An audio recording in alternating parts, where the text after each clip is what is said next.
नमस्कार, मैं हूं खुशबू पांडे। स्वागत है आपका हमारे खास कार्यक्रम जनता सरकार में, जिसमें हम बात करेंगे सत्ता के सिंहासन से लेकर जनता के सरोकार तक।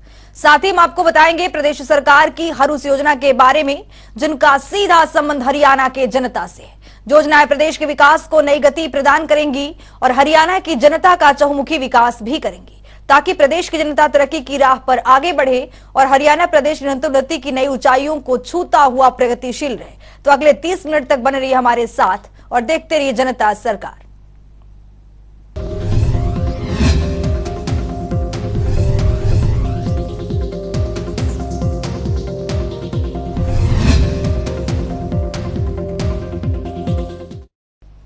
हरियाणा के मुख्यमंत्री मनोहर लाल प्रदेश की जनता के लिए कई महत्वपूर्ण योजनाएं पर काम कर रहे हैं, ताकि प्रदेश की जनता तरक्की की राह पर आगे बढ़ सके। मुख्यमंत्री मनोहर लाल की सोच है कि प्रदेश में चल रही सभी योजनाओं का लाभ प्रदेश के हर एक नागरिक तक पहुंच सके। इसी कड़ी में मुख्यमंत्री मनोहर लाल ने शनिवार को हाई पावर परचेज कमेटी की बैठक की। बैठक में कुल 8 एजेंडों पर मंथन हुआ, तो वहीं बैठक में 5 एजेंडों पर सहमति भी बनी है। रिपोर्ट देखिए। हरियाणा के मुख्यमंत्री की मनोहर नीति हरियाणा के विकास को गति दे रही है। हरियाणा की उन्नति और प्रगति अन्य राज्यों से ऊपर है। आज मुख्यमंत्री की मनोहर नीतियों के कारण ही हरियाणा ने अपनी नई पहचान बनाई है। मुख्यमंत्री की मनोहर नीतियों के कारण ही हरियाणा आज सबसे तेज गति से विकास करने वालों में से शामिल है। दरअसल मुख्यमंत्री मनोहर लाल की अध्यक्षता में शनिवार को हाई पावर परचेज कमेटी की बैठक में 7 एजेंडों पर चर्चा हुई, जिसमें 5 एजेंडों पर सहमति बनी। हरियाणा के मुख्यमंत्री मनोहर लाल ने प्रेस वार्ता कर बैठक के बारे में कई अहम जानकारियां दी। मुख्यमंत्री मनोहर लाल ने कहा कि हाई पावर परचेज कमेटी की बैठक में 92 करोड़ रुपए की खरीद को मंजूरी दी गई है। जो हमारे पावर प्लांट्स हैं, उन पावर प्लांट्स में जो पोल्यूशन के कारण से जितना एमिशन धुएं का हो रहा था, उसके कारण से एक टाइमलाइन उसकी तय की गई थी। एनजीटी ने टाइमलाइन तय की थी, उसके कुछ ऑपरेटर्स है उसको खरीदना था, और साथ में कुछ बैंडविड्थ सर्विसेज, इसका भी एक महत्वपूर्ण टेंडर था। कुल 8 आइटम में से 5 आइटम्स का आज एक प्रकार से फाइनल हुए हैं टेंडर्स। जो बैंडविड्थ का था वो 21 उसकी कैटेगरीज थी, अलग अलग स्थानों पर। पंचकुला का अलग था, गुरुग्राम और फरीदाबाद का अलग था, और बाकी हरियाणा का एक अलग टेंडर था। तो तीनों जगह अलग अलग बैंडविड्थ 10 मेगाबाइट्स का, 20 megabytes, 50 megabytes, 100 megabytes, 500 megabytes, 1000 megabytes, तो ऐसे अलग अलग प्रकार की कैटेगरीज थी और कई उसमें वेंडर्स थे। और इसी प्रकार से सभी जो 5 टेंडर्स हैं उसमें 92 करोड़ रुपए की परचेज एक बार की गई है, जिसमें कुछ रेट कॉन्ट्रैक्ट भी है, परचेज भी है, और जो नेगोशिएशन के माध्यम से लगभग 3 करोड़ रुपए की बचत आज हुई है, ऐसा कह सकता हूँ। मुख्यमंत्री मनोहर लाल ने भूमि पोर्टल को लेकर जानकारी देते हुए बताया कि जो किसान अपनी जमीन सरकार की परियोजना के लिए देना चाहता है, वो इसके ऊपर आवेदन कर सकते हैं। इसके साथ ही मुख्यमंत्री मनोहर लाल ने कहा कि जमीन अधिग्रहण कानून के चलते कुछ दिक्कतें आती थी, लेकिन पोर्टल से विकास का रास्ता खुल गया है। देखिए, उसमें हम लोग क्या करते हैं कि जो हमारी आवश्यकता होती है उसको हम पोर्टल पर डालते हैं, अथवा कभी कोई किसान भी अपनी ज़मीन को बेचना चाहता तो वो भी पोर्टल पर डाल सकता है। अगर बड़ा प्रोजेक्ट है उसके अंदर एग्रीगेटर्स जो हैं वो अपना काम करते हैं, और एग्रीगेट करके उनकी अपनी कमीशन उनको मिलती है, वो पोर्टल पर डालते हैं। बाद में अगर तो कलेक्ट्रेट के ऊपर ज़मीन मिल जाती है, डिप्टी कमिश्नर अपने लेवल पर डिपार्टमेंट जो है उसकी ज़मीन खरीद लेता है। अगर रेट्स कलेक्ट्रेट से हाई होते हैं तो उसमें अप टू 20%, ये चीफ सेक्रेटरी लेवल पर मीटिंग होती है, मोर देन 20% अगर कहीं रेट आता है तो वो एक मिनिस्ट्रियल लेवल का जो ग्रुप बना हुआ है, उस ग्रुप में वो सारे विषय आते हैं, और तब उससे नेगोशिएट करके डिप्टी कमिश्नर उन सब लोगों को बुलाकर रखते हैं, और हम भी वीडियो कॉन्फ्रेंस उनसे बात करते हैं, और एक नेगोशिएटेड रेट के ऊपर ज़मीन खरीदी जाती है। क्योंकि अब ये जो लैंड एक्विजिशन का जो एक्ट बना है उसमें बहुत ही कई प्रकार की कठिनाइयाँ उसमें आती थी, लेकिन ये प्रयोग सफल हुआ है। 1000 एकड़ से ऊपर अभी पिछले दिनों में हम खरीद चुके हैं। उसमें जैसे कल भी 2 जेल्स का जो प्रेमिसेस बनने हैं, नई जेल्स बननी है, जैसे फतेहाबाद में और दादरी में, चरखी दादरी में, तो ऐसे दोनों जेल्स की वो ज़मीन वो भी खरीदी है। और भी कई प्रोजेक्ट्स हैं, जिसका कहीं फ्लाईओवर है, कहीं अंडरपास है, कहीं सड़क का काम है, कहीं एक बस स्टैंड की ज़मीन थी वो कल खरीदी है। कहीं विद्यालय के लिए खरीदनी होती है। तो ऐसा जब प्रचारित करते हैं तो उसमें से जो लोग उस एरिया के होते हैं वो अपने आप उसके अंदर उस ई भूमि में अपनी जो ज़मीन का रेट और एरिया वो सब पहले से डिप्टी कमिश्नर के लेवल के ऊपर फ्री फ्रॉम ऑल इनकम्बरेंसेस वो ज़मीन है तो उसका जो सर्टिफिकेट वो लोड किया जाता है तो वो ज़मीन खरीदी जाती है। इसके साथ ही चंडीगढ़ में एससी समाज के प्रतिनिधि मंडल से मुलाकात पर मुख्यमंत्री मनोहर लाल ने कहा कि समय की मांग थी कि हरियाणा में एससी कमीशन बने, वहीं दलितों के न्याय और उन्हें सरकारी योजनाओं का लाभ मिले, इसको लेकर आयोग काम करेगा। देखिए, एससी कमीशन का जो गठन हुआ है वो बहुत समय की मांग थी। सामान्यतः इस प्रकार के जो कमज़ोर वर्ग की जो भी हमारे समाज के वर्ग हैं उनके साथ ठीक से न्याय हो, सब तरह का उसको सरकारी चीज़ों की सुविधा उनको मिल रही है, उनकी जो शिकायतें होती हैं समाज की ओर से कमीशन के माध्यम से हमारे तक पहुंचाई जाती हैं और उनकी जो रिकमेंडेशंस होती हैं उस हिसाब से हम काम करते हैं तो इसका एक लाभ समाज को ज़रूर मिलेगा और समाज में सब सरकारी योजनाओं का जो स्कीम्स का लाभ उनको मिले या समाज की ओर से भी कई बार कोई अपेक्षाएं होती हैं वो हमारे तक पहुँचेगी तो हम उस अनुसार काम करेंगे। वहीं गणतंत्र दिवस के मौके पर हरियाणा में 75 जगहों पर कार्यक्रम का आयोजन करने पर मुख्यमंत्री मनोहर लाल ने कहा कि राष्ट्रीय उत्सव के तौर पर हम गणतंत्र दिवस और स्वतंत्रता दिवस को मनाते हैं। इसके साथ ही मुख्यमंत्री मनोहर लाल ने कहा कि पहले 12 जिलों में ये कार्यक्रम आयोजित किए जाते थे, लेकिन आजादी के अमृत महोत्सव के चलते इस बार गणतंत्र दिवस 75 जगहों पर कार्यक्रम आयोजित किए जाएंगे।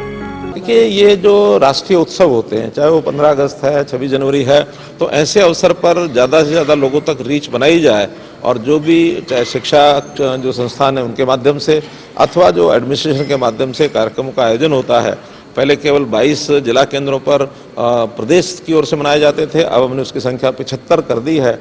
पिछली बार 15 अगस्त 2022 को भी और अभी 26 जनवरी 2023 के ये सभी कार्यक्रम 75 स्थानों पर हो रहे हैं और हम कोशिश करेंगे कि लगातार ये भी कंटिन्यू रखें और आगे कैसे इसका विस्तार किया जा सकता है ताकि बच्चों को स्कूलों में, नौजवानों को भी और बाकी जनता के लोग जितने ज़्यादा वहाँ आएंगे एक राष्ट्रीय उत्सव में एक राष्ट्रीय विचारधारा से, देशभक्ति से विचार जो है वो प्राप्त करते हैं। एक अच्छा प्रयोग है। हरियाणा की मनोहर सरकार प्रदेश और प्रदेशवासियों के हित में लगातार महत्वपूर्ण फैसले लेती रहती है। मुख्यमंत्री की मनोहर नीतियों से हरियाणा की पहचान देश ही नहीं बल्कि विदेशों में भी बनी है। आज हरियाणा मनोहर नीतियों और योजनाओं के कारण देश के अग्रणी राज्यों में अपना स्थान बना चुका है। जनता टीवी के लिए चंडीगढ़ से पवन सिवर की रिपोर्ट। हरियाणा की मनोहर सरकार हरियाणा वासियों के लिए कई महत्वपूर्ण काम कर रही है ताकि प्रदेश में हर एक व्यक्ति तक सरकारी योजनाओं का लाभ पहुंचाया जा सके। दरअसल शनिवार को मुख्यमंत्री मनोहर लाल की अध्यक्षता में हरियाणा राज्य उच्च शिक्षा परिषद की बैठक हुई। बैठक में मुख्यमंत्री मनोहर लाल ने अधिकारियों को निर्देश देते हुए कहा कि हरियाणा सरकार द्वारा जल्द ही कॉलेजों में असिस्टेंट प्रोफेसर की भर्ती की जाएगी। इसके साथ हरियाणा लोक सेवा आयोग को मांग पत्र भेजने के भी निर्देश दिए हैं। रिपोर्ट देखिए। मुख्यमंत्री मनोहर लाल के नेतृत्व में हरियाणा और हरियाणा वासियों का कल्याण हो रहा है।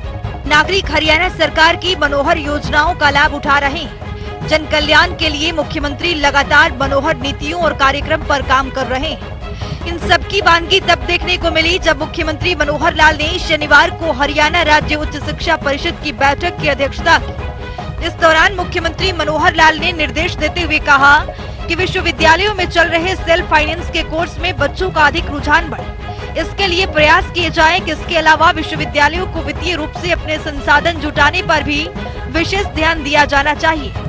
इसके साथ ही मुख्यमंत्री ने कहा कि भविष्य में युवाओं को रोजगार परक शिक्षा मिले, इसके लिए आज के समय में विश्वविद्यालयों द्वारा फ्यूचर रेडी कोर्स पर जोर देने की आवश्यकता है। मुख्यमंत्री मनोहर लाल ने आगे निर्देश देते हुए कहा कि विश्वविद्यालयों में कितने कोर्स चल रहे हैं, सेल्फ फाइनेंसिंग के कोर्स, विषयवार और कोर्सवार फैकल्टी विद्यार्थी का अनुपात का अध्ययन किया जाए।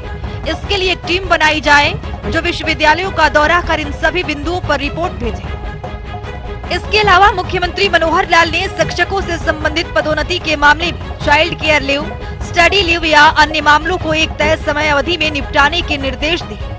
बैठक में ये भी निर्णय लिया गया है कि बेहतरीन प्रदर्शन करने वाले स्कूल शिक्षकों को दिए जाने वाले पुरस्कारों की तर्ज पर विश्वविद्यालयों और महाविद्यालयों के शिक्षक के लिए भी पुरस्कार दिए जाएंगे। इसके लिए एक योजना तैयार की जाएगी। शिक्षा स्तर की गुणवत्ता बढ़ाने के लिए विश्वविद्यालयों और महाविद्यालयों के शिक्षक के लिए ऑनलाइन मॉड्यूलर ट्रेनिंग प्रोग्राम लागू करने का भी निर्णय लिया गया है। ये ट्रेनिंग मॉड्यूल श्री विश्वकर्मा कौशल विश्वविद्यालय द्वारा तैयार किया गया है। मुख्यमंत्री मनोहर लाल ने कहा कि नई शिक्षा नीति 2020 में समावेशी और समान गुणवत्ता युक्त शिक्षा उपलब्ध करवाने और शिक्षा के अवसरों को बढ़ाने पर बल दिया गया है। हरियाणा में इस नीति को लागू करने के लिए नीति संबंधी मामलों पर सलाह देने, प्लानिंग और रिपोर्टिंग के लिए एडवाइजरी कमेटी बनाई है।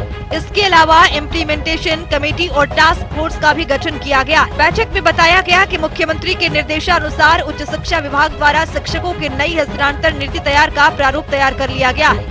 इस नीति से विद्यार्थियों के साथ साथ शिक्षकों को तो लाभ होगा और शिक्षा के स्तर में भी बेहतरीन सुधार होगा। जनता टीवी के लिए चंडीगढ़ से पवन सिवर की रिपोर्ट। हरियाणा के मुख्यमंत्री मनोहर लाल 22 जनवरी को हिसार के दौरे पर रहेंगे। इस दौरान मुख्यमंत्री चौधरी चरण सिंह कृषि विश्वविद्यालय में किसानों के साथ चर्चा भी करेंगे। हरियाणा 2023-24 के बजट में किसानों के लिए क्या कुछ प्रावधान किए जाएंगे, इसको लेकर किसानों से रायशुमारी की जाएगी। इसके साथ ही मुख्यमंत्री मनोहर लाल प्रोग्रेसिव किसानों के साथ चर्चा भी करेंगे। मुख्यमंत्री मनोहर लाल का कल रात्रि ठहराव भी हिसार में रहेगा। चलिए अब खबरों में आगे बढ़ते हैं।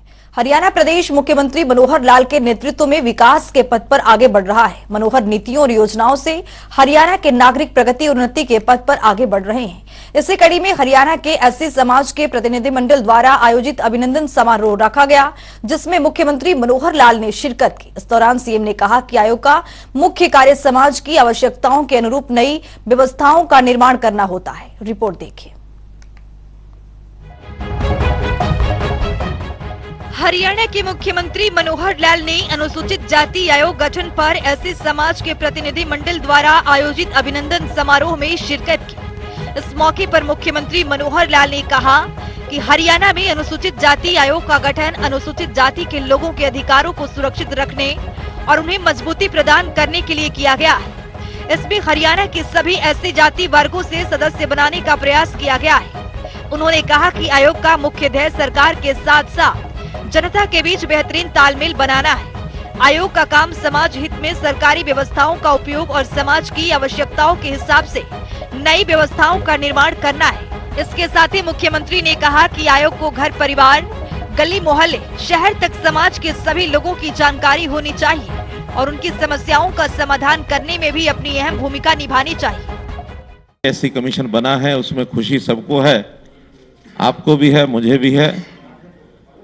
हरियाणा का एससी समाज, जिसको ये प्रतीक्षा वर्षों से थी कि हमारा एससी कमीशन बनना चाहिए, हमने उसको बना करके और समाज हित में सब बातों की अनुशंसा चाहे सरकार को करनी हो, चाहे सरकारी व्यवस्थाएं, सारी चीजों की जानकारी समाज में पहुंचाने की बात हो, क्योंकि कमीशन का काम होता है समाज के हित में सरकारी व्यवस्थाओं का उपयोग और समाज की आवश्यकता के हिसाब से नई व्यवस्थाओं का निर्माण। वहीं मुख्यमंत्री ने कहा कि सरकार ने संत महापुरुष विचार प्रचार एवं प्रसार सम्मान योजना के तहत महापुरुषों की जयंतियां मनाने का निर्णय लिया है। इसके तहत महर्षि वाल्मीकि, डॉक्टर BR अम्बेडकर, संत कबीर, गुरु नानक देव जी, बाबा बंदा सिंह बहादुर, गुरु तेग बहादुर जी, महर्षि कश्यप, शूरसेन आदि महापुरुषों की जयंतियां मनाकर उनके विचारों को जन जन तक पहुंचाने का कार्य किया है। साथ ही महापुरुष किसी जाति वर्ग से संबंध नहीं रखते, बल्कि उनकी विचारधाराएं पूरे समाज के लिए प्रेरणा का स्रोत होती है। इसी कड़ी में आगामी 3 फरवरी को संत रविदास जयंती गुरुग्राम, नरवाना और यमुनानगर में राज्य स्तर पर मनाई जाएगी। इसीलिए समाज के सभी वर्गों को इन महापुरुषों की जयंतियां में बढ़ चढ़ कर भाग लेना चाहिए। अभी हमने विभिन्न समाज, खास करके शेड्यूल कास्ट यानी एससी जाति के और बैकवर्ड क्लास के जो पिछड़ा वर्ग जातियां हैं, उनके जितने महापुरुष हैं, उन महापुरुषों के जीवनियां, उनकी जयंतियां, इनको मनाने के लिए भी एक योजना बना रखी है, संत महापुरुष विचार प्रसार एवं सम्मान योजना। तो ऐसे संतों महापुरुषों की जीवनियां पिछले कई वर्षों से जयंतियां मना रहे हैं, चाहे गुरु रविदास जी की हो, महर्षि वाल्मीकि जी की हो, भक्त कबीर जी की हो, बाबा साहब डॉक्टर अम्बेडकर जी की, और इसी प्रकार से पिछले दिनों में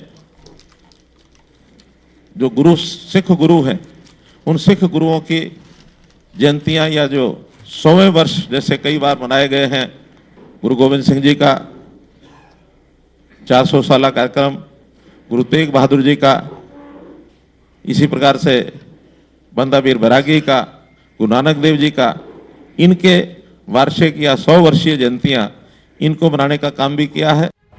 इस मौके पर राज्यसभा सांसद कृष्णलाल पवार, जन स्वास्थ्य मंत्री डॉक्टर बनवारी लाल, पटौदी के विधायक सत्य प्रकाश जरावत, भवानी खेड़ा के विधायक विशंबर वाल्मीकि, एससी आयोग के अध्यक्ष रविंद्र बलियाल, मुख्यमंत्री के राजनैतिक सचिव कृष्णवेद, आयोग के उपाध्यक्ष विजेंद्र बड़गुजर, भाजपा प्रदेश उपाध्यक्ष बंतो कटारिया, राम अवतार वाल्मीकि, आयोग के सदस्य रवि तरावली, मीना नरवाल एवं रतन लाल बमानिया सहित अनेक गणमान्य नागरिक उपस्थित रहे। जनता टीवी के लिए चंडीगढ़ से पवन सिवर की रिपोर्ट। वहीं हरियाणा के एससी समाज ने आयोग के गठन पर मुख्यमंत्री मनोहर लाल का आभार जताया। इन सबको लेकर राज्यसभा सांसद कृष्णलाल पवार और एससी आयोग के चेयरमैन रविंद्र बलियाल ने जनता टीवी से खास बातचीत की है, सुनिए। एससी आयोग का गठन हो चुका है। एससी आयोग का गठन होने के बाद आज समाज के जो लोग हैं वो हरियाणा के मुख्यमंत्री मनोहर लाल से मिले हैं। मेरे साथ राज्यसभा सांसद और पूर्व मंत्री कृष्णलाल पवार मौजूद हैं। पवार साहब, आज जो है वो एससी आयोग का गठन होने के बाद तमाम जो समाज के लोग हैं वो मुख्यमंत्री से मिले, धन्यवाद किया है, कैसे देखते हैं इसको? आज हरियाणा प्रदेश से बहुत ही हमारे सर्व एससी समाज के बहुत ही गणमान्य व्यक्ति माननीय मनोहर लाल मुख्यमंत्री का धन्यवाद करने के लिए आए हैं कि जो लंबे वर्षों से एससी आयोग की गठन की मांग कर रहे थे, तो माननीय मुख्यमंत्री जी ने हमारी इस बात को माना, तो पूरे प्रदेश में बड़ी खुशी की लहर है। उसी के तहत धन्यवाद करने के लिए आए हैं। प्रोफेसर रविंद्र कुमार जी को हमारे उसका अध्यक्ष बनाया है, 4 उनके साथ मेंबर बनाए हैं, और जो पूरा आयोग गठित किया है उसमें सभी हमारे सम्मानित समाज के लोगों को उसमें शामिल किया है। निश्चित तौर पर हरियाणा प्रदेश में जो आम व्यक्ति, जो कोई उसके पीड़ा होती थी, अपनी बात को लेकर दिल्ली तक जाना असमर्थ महसूस करता था, लेकिन इस आयोग के गठन से वो अपनी बात को बहुत आसानी से यहाँ तक पहुँचा सकते हैं। आप मानते हैं कि काफी लंबी जो मांग थी समाज के लोगों की, लगातार जो समाज के मांग कर रहा था कि एससी आयोग का जल्द गठन हो, सरकार ने जो ये आयोग अब गठित कर दिया है, तो इससे दिल्ली जाना पड़ता था या कहीं किसी इस तरह के मुद्दों को लेकर, तो अब हरियाणा में एससी आयोग जो है वो समाज के हित के लिए काम करेगा? बिल्कुल निश्चित तौर पर। पहली बात तो हरियाणा प्रदेश में किसी प्रकार का आपस में कोई छुआछात, आपस में कोई झगड़े नहीं है, लेकिन कोई रेयर कोई ऐसा केस आ जाएगा तो गरीब आदमी बहुत आसानी से अपनी बात को यहाँ तक पहुँचा सकते हैं। तो आपका समाज संतुष्ट है मुख्यमंत्री और हरियाणा सरकार के फैसले से? आपके सामने देखो कि हरियाणा प्रदेश से सैकड़ों और जो सभी सम्मानित जो लोग हैं, चुनिंदे लोग हैं, और सभी सर्व एससी समाज के लोग हैं जो मुख्यमंत्री का धन्यवाद करने के लिए आए।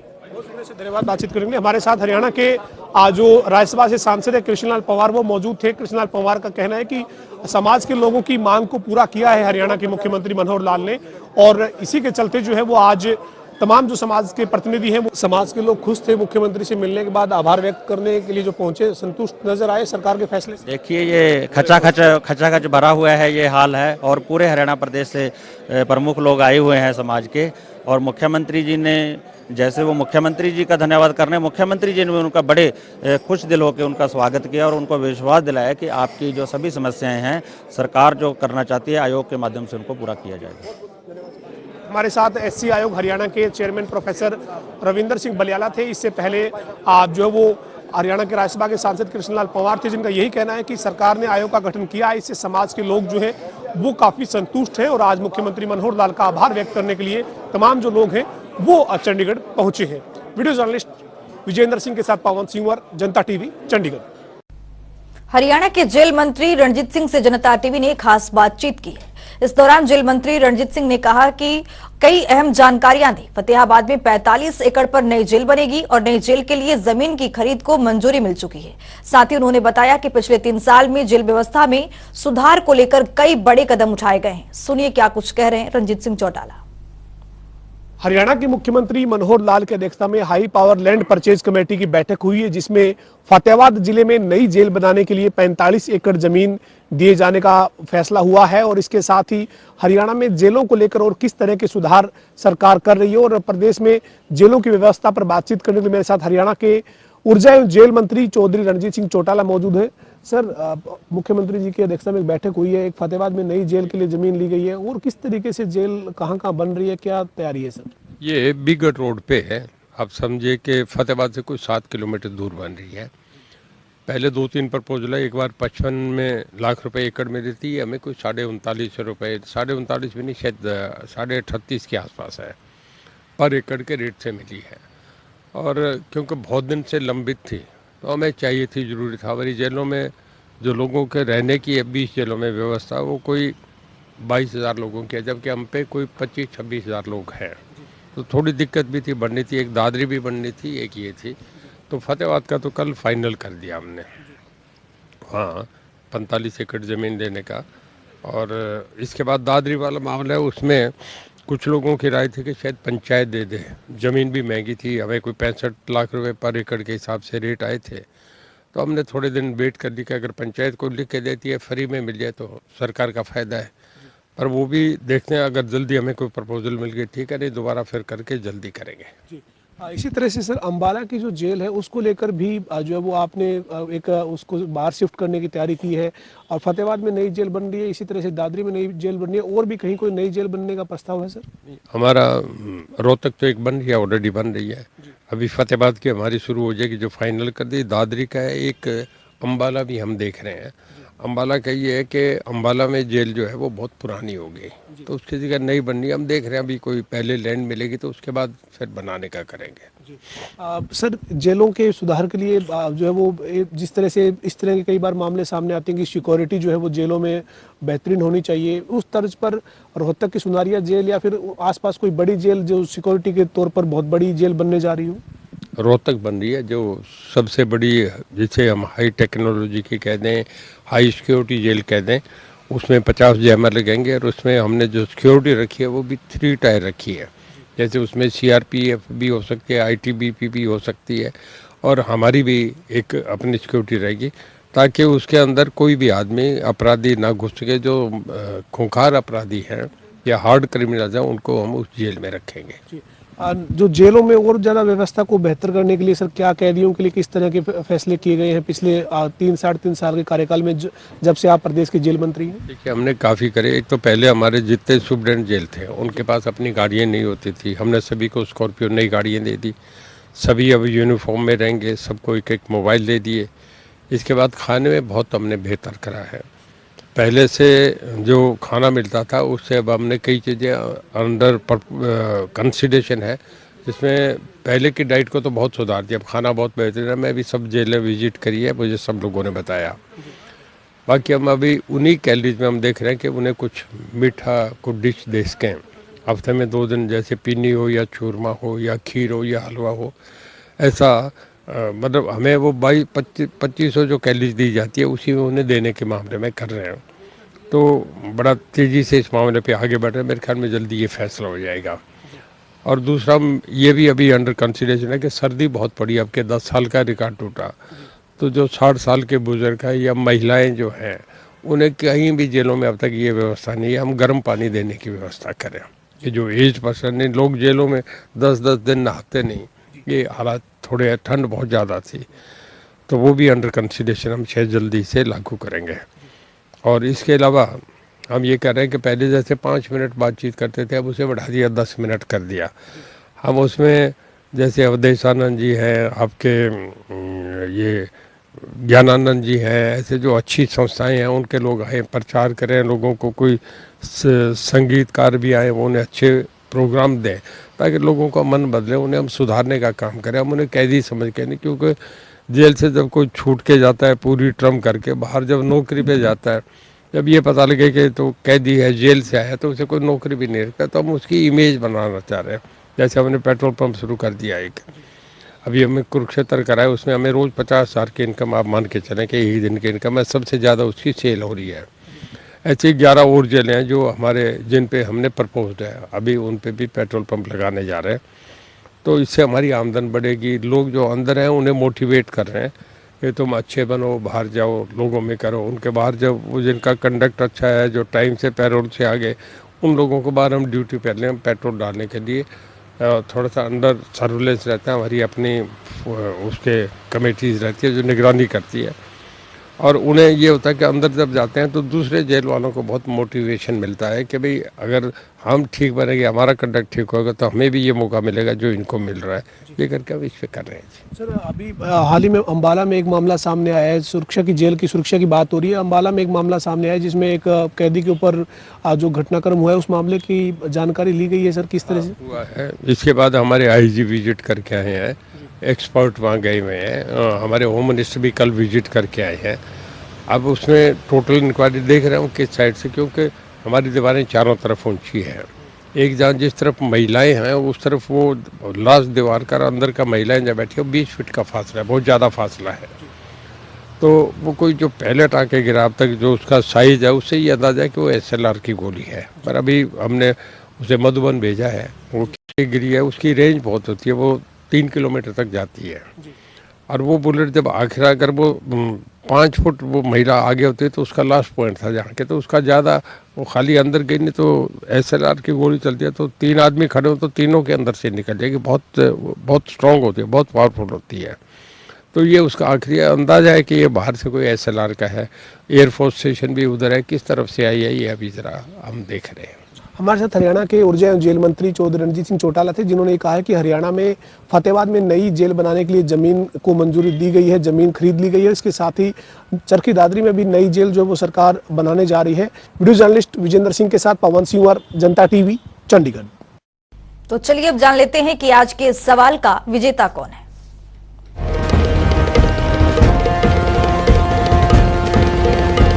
तो बात अब आज के विजेता की। जैसा कि आप जानते हैं, हर रोज एक नया सवाल पूछते हैं और सही जवाब देने वाले के नाम और तस्वीर अपने टेलीविजन स्क्रीन पर दिखाते हैं, साथ ही उसको उपहार भी देते हैं। तो चलिए अब जान लेते हैं कि कल का हमारा सवाल क्या था और कौन है इसका विजेता। कल का हमारा सवाल था, जनसंख्या की दृष्टि से हरियाणा का सबसे बड़ा जिला कौन सा है। इसका सही जवाब है बी, भिवानी। ढेरों जवाब आए, लेकिन आज के हमारे विजेता हैं मोहन राव। मोहन, आपको बहुत बहुत बधाई। तो फिर पूछेंगे आज का सवाल, देखते रहिए जनता टीवी।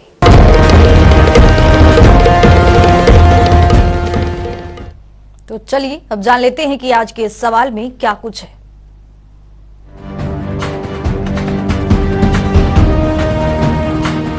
हर रोज की तरह हाजिर हूं आज का सवाल लेकर। जैसा कि आप जानते हैं, हर रोज एक नया सवाल पूछते हैं और सही जवाब देने वाले के नाम और तस्वीर अपने टेलीविजन स्क्रीन पर दिखाते हैं, साथ ही उसको उपहार भी देते हैं। तो चलिए अब नजर डालते हैं आज के सवाल पर। हरियाणा मातृशक्ति उद्यमिता योजना के अंतर्गत किसको स्वरोजगार के लिए प्रेरित किया जाता है। ए, छात्र, बी, दिव्यांग, सी, किसान, डी, महिलाएं। तो दीजिए सही जवाब और बनिए विजेता।